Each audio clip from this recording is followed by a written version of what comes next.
नमस्कार, वंदे मातरम। मैं हूं श्यामगिरी। आप देख रहे हैं हमारा चैनल मुद्दा भारत का। मुद्दा भारत का यानी मुद्दा है आपका, मुद्दा है महाराष्ट्र की राजनीति का। महाराष्ट्र की राजनीति की बात करूं तो शिवाजी पार्क की रैली इस समय काफ़ी चर्चा का विषय बना हुआ है। यानी राज ठाकरे का जो स्पीक था, राज ठाकरे की जो सभा थी, उस समय महाराष्ट्र में राजनीतिक चर्चा बना हुआ है। राज ठाकरे के काफ़ी जो मुद्दे हैं लोगों को पसंद आ रहे हैं। लोग चाहते हैं कि जो भी नेता है उनके लोगों की अगर बात करता है तो उनका फेवरेट नेता बन जाता है। लेकिन राज ठाकरे के साथ अलग होता है। लोग आते हैं, भाषण सुनते हैं, चले जाते हैं, लेकिन वोट किसी और को जाता है। इस पर भी राज ठाकरे ने कहा है कि लोग वोट देते हैं मुझे, लेकिन वो ईवीएम की वजह से किसी और चला जाता है। यानी उन्होंने ठिकरा फोड़ दिया है ईवीएम पर। उन्होंने गंगा का भी मुद्दा उठाया, महाकुंभ के मेले का भी मुद्दा उठाया कि आज तक जो है हमारे देश की जो नदियां हैं उसकी, चाहे खासकर गंगा जी का सफाई के लिए जितने पैसे बांटे गए सब झोल झपाटे में चले गए और सफाई कुछ भी नहीं हुआ। महाकुंभ आते रहेगा लेकिन सफाई के नाम पर लोग है सालों साल इस पर सरकार जो है पैसे बहाते रहेगी। इसका दोष कौन है, ये राज ठाकरे ने लोगों से सवाल किया है। उन्होंने परप्रांतीयों के ऊपर भी मुद्दा उठाया। उन्होंने कहा कि जिसको जो यहाँ पर रहता है, जो यहाँ काम करता है, उसे मराठी आनी चाहिए। अगर मराठी नहीं आएगी तो उन्होंने कार्यकर्ताओं को सीधा कह दिया कि उनके कान के नीचे बजाइए। हालांकि इस पर महाराष्ट्र सरकार ने, देवेंद्र फडणवीस होम मिनिस्टर, उन्होंने कहा है सीधा सीधा कानून किस हाथ में लेना किसी को अधिकार नहीं है। इस पर कुछ भी होता है एक्शन तो हम कार्रवाई करेंगे। तो हम आज अपने वीडियो में यही चर्चा करूँगा कि राज ठाकरे की जो सभा का जो है कितना असर इस समय पड़ रहा है महाराष्ट्र की राजनीति में। क्योंकि यहाँ पर विपक्ष जो है इस समय ना के बराबर है, एकदम कम से कम संख्या में है। ऐसे में राज ठाकरे पक्ष में है कि विपक्ष में है, ये भी एक चर्चा का विषय है। क्योंकि राज ठाकरे ने देवेंद्र फडणवीस की तारीफ भी की है और सरकार की आलोचना भी की है। तो क्या है पूरे मुद्दे, हम इस पर चर्चा करेंगे। हमारे साथ में नवभारत के वरिष्ठ पत्रकार हैं सूर्य प्रकाश मिश्रा जी। नमस्कार। हम जानने की कोशिश करेंगे राज ठाकरे की जो नई रणनीति के हिसाब से जो उन्होंने सभा लिया है, नए सिरे से अपनी पार्टी को आगे बढ़ाना चाहते हैं, वो कितना कामयाब हो पाएंगे। क्योंकि मुद्दा लगभग वही है, परप्रांतीय वाला। जिसको मराठी नहीं आएगी उसको कान नीचे बजाया जाएगा। सर क्या कहेंगे इस पर खासकर? देखिए, राज ठाकरे की सभा को लेकर जहां देखिए चर्चित सभाएं होती हैं राज ठाकरे की, आपने बहुत कुछ कह भी दिया कि राज ठाकरे की सभा में भीड़ तो जुटती है लेकिन वो ऑटो में तब्दील नहीं होती। फिर वो कहते हैं कि ऑटो में तब्दील तो होती है तो ईवीएम का। राज ठाकरे जी की भूमिका को लेकर जो है बहुत सारे सवाल खड़े होते हैं। लोग कंफ्यूज हो जाते हैं। वो कहते कुछ हैं और होता कुछ है। इवन मतलब एक तरीके से कहा जाए तो कथनी और करनी में काफ़ी ज़्यादा अंतर नज़र आता है। महाराष्ट्र की जनता जो है वो एक पुरोगामी जनता है, इसमें कोई संदेह नहीं। महाराष्ट्र एक ऐसा राज्य है, पूरे देश का एक अनोखा राज्य ये माना जाता है। इसमें वीरता की परंपरा, संत परंपरा, शिक्षा की परंपरा, सभी को साथ में लेकर चलने वाली परंपरा, और मुंबई जैसा महानगर जो देश की आर्थिक राजधानी है। यहाँ तरह तरह के लोग, पूरे देश के लोग इकट्ठा होते हैं। ये देश के जो बोलते हैं ना आर्थिक महाशक्ति बनाने में इस महाराष्ट्र मुंबई का योगदान है, और पूरा देश मिनी हिंदुस्तान कहा जाता है। तो राज ठाकरे जी की जो भाषा की बात करते हैं, प्रांत की बात करते हैं, देखिए भाषा, प्रांत, हर व्यक्ति को अपनी भाषा का, अपने प्रांत का एक तरीके का बोलते हैं ना गर्व होता है। मराठी में अभिमान कहा जाता है। अभिमान शब्द हिंदी के लिए वो अभिमान मतलब ज़्यादा उस तरीके का शब्द हो गया। लेकिन जहाँ तक राज ठाकरे की हम लोग देख रहे हैं, 2007 से उनकी राजनीति जिस दिशा अलग हुई वो भी सबने देखा है किस तरीके से वो आए। शुरुआत में उनको थोड़ा सा अच्छा रिस्पांस भी मिला, अच्छे 13 विधायकों की संख्या, लेकिन उसके बाद जो है बोलते हैं ना कि पतन मतलब उनका ग्राफ गिरना ही शुरू हुआ। तो राज ठाकरे करिश्माई नेता कहे जाते हैं। राज ठाकरे बोलते बहुत अच्छा हैं लेकिन करने में ना वो बिल्कुल बिखर जाता है सब मामला। हर वो देखने में आए। आप एक वो गंगा जी का उदाहरण लीजिए। मैं आपको बताना चाहता हूँ कि ये पश्चिम उत्तर का जो बोलते हैं गंगा नदी हैं, उसी तरह दक्षिण में गोदावरी कहा जाता है, गंगा बड़ी या गोदावरी। आप गोदावरी की स्थिति देख लीजिए, कितना सारा प्रदूषण है। इवन महाराष्ट्र की 55 नदियां प्रदूषित हैं। पाताल गंगा, ताप्ती, कृष्णा, ये उल्लास नदी तो इसकी जो ऐसी चर्चा होती है कि भाई वो तो पूरी तरह एकदम नाला बन चुकी है, उसको भी बहुत प्रयास मीठी नदी तीखी नदी हो गई। तो इन नदियों की क्यों चर्चा नहीं करते राज ठाकरे जी? इन नदियों पे चर्चा करें, यहाँ कार्यकर्ता लगाएं। इवन महाराष्ट्र में पानी की इतनी भीषण समस्या होती है, अभी मुख्यमंत्री जी ने नदी जोड़ प्रकल्प शुरू करने की घोषणा की है इन्हीं सब समस्याओं को लेकर। बाकी और फाउंडेशन नाम जैसा नाना पाटेकर और मकरंद अनासपुरे जैसे लोग इन नदियों पर बहुत अच्छा काम कर रहे हैं, सूखा क्षेत्रों में काम। राज ठाकरे जी जैसे लोग, बाला साहब की देखिए, आपको मैं बता दूं उदाहरण सबसे बड़ा, बाला साहब की शिवसेना कैसे आगे बढ़ी।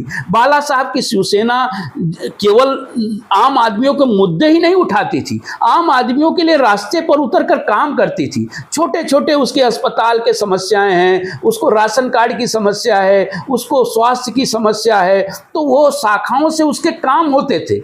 बोलते हैं ना शिवसेना का दणका, जो शिवसेना का जो दणका होता था ऐसे नहीं होता था। जब अधिकारी काम नहीं करता था, लोग काम नहीं करते थे, तब शिवसैनिक वहां जाकर वो काम कराते थे, लोगों की समस्याएं सुलझाते थे उसके माध्यम से। एक उनका कहते थे अगर काम नहीं किया तो शिवसेना स्टाइल में जवाब। तो हालांकि मनसे का भी स्टाइल आया था, लेकिन मनसे का स्टाइल ज्यादा एग्रेसिव था, इतना एग्रेसिव था। तो लेकिन वो एग्रेसिव एक आप बता दें कि एक वर्ग के प्रति, अगर किसी वर्ग के प्रति आप वो करेंगे तो वो चलेगा नहीं, ज़्यादा देर नहीं चलने वाला है। वो उसको आप सर्व समायोजित जो विकास होता है और उसकी समस्याएं होती हैं, उसको अगर आप लेकर चलेंगे। शिवसेना ने उस समय भी नहीं देखा कि ये उत्तर भारतीय है या दक्षिण भारतीय है या किसका काम है। उन्होंने सबकी मदद, उनके शिव सैनिकों ने शाखाओं से उनकी मदद की हुई, इसलिए शिवसेना बढ़ी।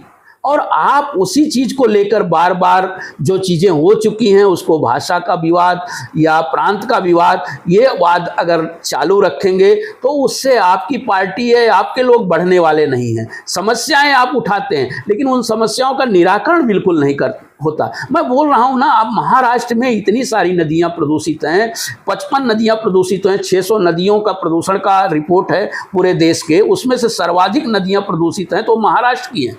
तो उस महाराष्ट्र की नदी के प्रदूषण के मुद्दे पर तो मनसे ने, मैंने नहीं देखा कि किसी नदी के प्रदूषण के मुद्दे पर मनसे ने नहीं किया। इवन 2012 में मनसे की सत्ता आई थी, उन्होंने कुछ एक प्रयोग किया था गोदावरी को स्वच्छ रखने का, गोदावरी के किनारे गार्डन बनाने का। हाँ, नासिक में टाटा के सहयोग से, इवन जो महान उद्योगपति थे स्वर्गीय रतन टाटा जी उस समय वहां गए थे, उन्होंने भी खर्च किया था। ये राज ठाकरे की पहल थी। लेकिन उसके बाद क्या हुआ? नासिक की स्थिति वैसे ही बदतर हो गई, पुणे की स्थिति उसी तरह बदतर है। और बाकी अभी 2 साल महाकुंभ वहां भी हाँ, आप बिल्कुल सही कह रहे हैं, वहां भी सिंहस्थ महाकुंभ होने वाला है 2 साल। क्या स्थिति है गोदावरी की?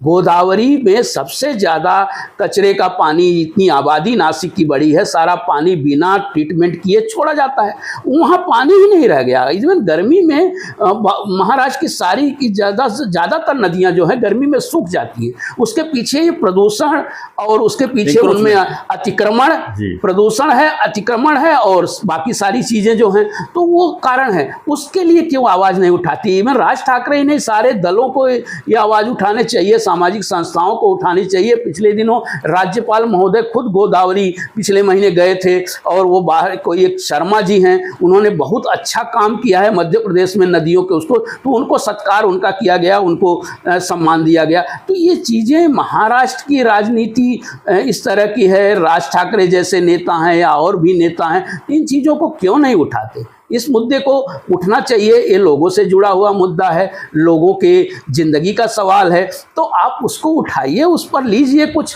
तो और जब उस पर आप उठाएंगे और उस पर लोगों का ध्यान जाएगा, तब आप पे विश्वास बैठेगा। केवल बोलने से मैं समझता हूँ यहाँ कुछ नहीं होने वाला है। बोल देंगे आप, लोग मनोरंजन करेंगे और चले जाएंगे। उन्होंने ये भी कहा कि भाई वो जब विक्की कौशल मरा तब लोगों को आई, ये बातें नहीं है। विक्की कौशल ठीक है, फिल्मों से लोगों में प्रभाव पड़ता है फिल्मों का, लेकिन इससे आप उनकी वीरता को आंक नहीं सकते, मतलब उनकी वीरता को कम करके नहीं आंक सकते कि हमारे जो ऐतिहासिक पुरुष हैं, चाहे शिवाजी महाराज हो, चाहे छत्रपति संभाजी महाराज हो, या जो भी है, विलेन विलेन ही रहेगा, हीरो हीरो ही रहेगा, वो सब जानते हैं। हाँ, ये है कि आपके कुछ शब्दों में, लोक लुभावन नारों में, कुछ लोक लुभावन शब्दों के माध्यम से जनता मनोरंजन करेगी, फिर आपको भूल जाएगी। लेकिन जब तक अगर जनता के दिलों पे राज को अगर राज करना है तो उनको अपनी भूमिका व्यवस्थित बदल। अब वही हुआ कि नए विचार, उसमें क्या विचार नए थे हमको कुछ समझ में नहीं आया।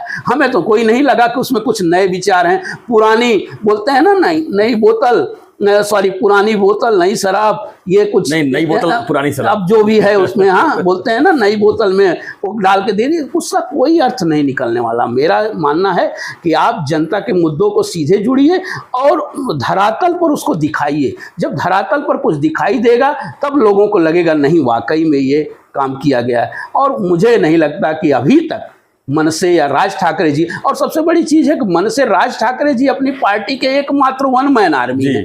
बाकी उनकी उनका जो संगठन है या सेना है वो बिखरी हुई है। वो अपने अपने तरीके से वो लोग काम करते हैं। जहाँ हैं कुछ स्वार्थी लोग हैं, कुछ ऐसे तरीके के लोग हैं कि जिनको और पार्टियों में कोई स्थान नहीं मिला, शिवसेना में नहीं मिला, उस पार्टी में नहीं मिला, दोनों से, तो वो वहाँ चले आए हैं। तो इस तरीके का संगठन जो होता है कैडर होता है। संगठन जब तक कैडर बेस पे नहीं बने, आज कांग्रेस की हालत इसीलिए खराब हो गई, उसका कैडर खराब हो गया, टूट गया। तो कैडर अगर आपका रहेगा बढ़िया तो आप संगठन उस पर खड़ा कर सकते हैं। तो राज ठाकरे जी इन 17-18 सालों में कैडर नहीं बना पाए हैं, ऐसा मुझे लगता है।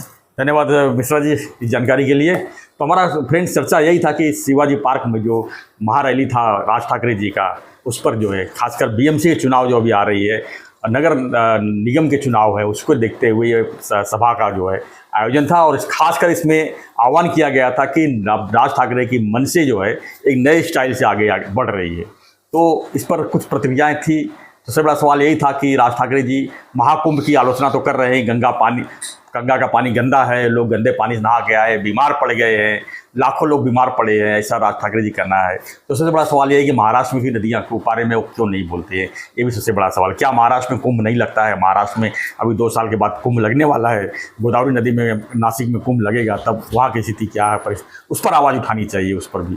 खैर ये राजनीति है, राजनीति में वही आगे बढ़ता है जो पक्ष को जो है दबा के चले, यानी कि पक्ष काम नहीं कर पाता है तब विपक्ष का नंबर लगता है। अब राज ठाकरे जी का एक पैर जो है पक्ष में है, एक पैर विपक्ष में है, और खुद कहाँ है पता नहीं, दो नाव पर सवार है। और कब कहाँ किस तरफ पलटी मार देंगे ये भी कुछ पता नहीं किसी की, क्योंकि पिछले 15 साल के चुनाव में देखा जाए तो राज ठाकरे जी कभी पक्ष में रहते हैं, कभी विपक्ष में रहते हैं। सबसे बड़ा सवाल उनके पीछे ये है। तो अब जो है वो नए कैडर के साथ आगे कैसे बढ़ रहे हैं, ये चर्चा का विषय है। आपकी क्या प्रतिक्रिया है इस पर हमें कमेंट बॉक्स जरूर लिखिए, और बने रहिए ऐसी खबरों के लिए, देखते रहिए मेरा चैनल मुद्दा भारत का। चैनल को लाइक, शेयर और सब्सक्राइब जरूर करें। धन्यवाद मिश्रा जी, धन्यवाद। जय हिंद, जय महाराष्ट्र।